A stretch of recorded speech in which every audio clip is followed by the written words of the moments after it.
Alors le myélome multiple est une maladie maligne, donc cancéreuse de la moelle osseuse. Alors la moelle osseuse, c'est un organe qui est à l'intérieur de l'os, qui est ce que j'appelle l'usine à globules, où sont fabriqués tous nos globules, les globules rouges, les globules blancs et les plaquettes.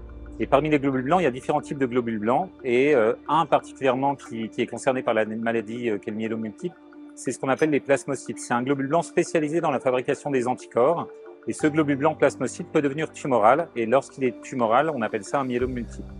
J'ai commencé d'abord par le mal de dos. Par la suite, j'ai senti les décharges électriques au niveau des jambes. Il y avait au niveau de la hanche, je ressentais beaucoup de mal. Le rhumatologue a suspecté que ça pouvait être une maladie d'hématologie. On m'a donc orienté là-bas et les résultats du bilan sanguin ont révélé que les protéines étaient élevées. J'avais de l'anémie. J'étais constamment fatiguée. Alors quand cette cellule est cancéreuse, comme toutes les cellules cancéreuses, elle se multiplie, elle prend des places dans la moelle osseuse et ça peut s'accompagner de baisse des globules, notamment de baisse des globules rouges, donc ce qu'on appelle l'anémie. Et puis cette cellule, comme sa fonction principale, c'est de fabriquer des anticorps, quand elle est tumorale, elle va fabriquer un excès d'anticorps qu'on va voir dans le sang et parfois dans les urines quand c'est des fragments d'anticorps. Et ces fragments d'anticorps qui peuvent passer dans les urines peuvent bloquer les reins, les voies urinaires et donner ce qu'on appelle une insuffisance rénale aiguë par blocage des petits tubes qui sont dans les reins et qui permettent d'éliminer les urines. Ça, c'est une complication aussi du myélome. Et puis, cette cellule aussi tumorale plasmocytaire, elle va avoir tendance à dérégler le fonctionnement osseux. Dans nos cellules osseuses, dans nos os, on a des cellules qui fabriquent de l'os, des cellules qu'on détruise.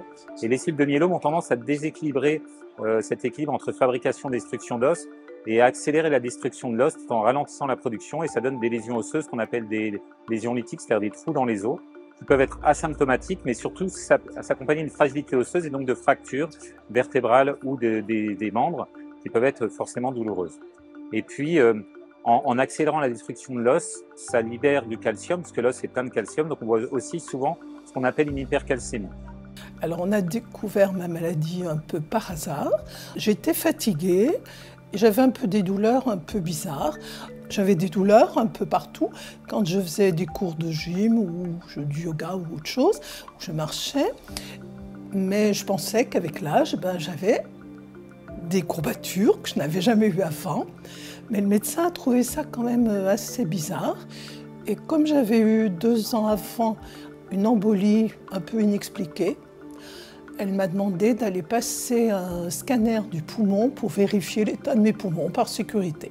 Le radiologue est venu me voir et m'a dit « Madame, l'état de vos poumons est stable, mais est-ce que vous savez que vous avez beaucoup de lésions osseuses sur la colonne vertébrale ?» Bon, là, j'ai compris tout de suite qu'il y avait autre chose et que c'était sûrement plus grave. Et donc, si on parle des symptômes, ou plutôt des manifestations liées au myélome, les principales, c'est celles que je vous ai citées, c'est-à-dire baisse des globules et principalement des globules rouges, l'insuffisance rénale, augmentation du calcium et lésions osseuses. Et on a un acronyme médical qui s'appelle l'acronyme CRAB pour citer ces 4 complications principales du myélome.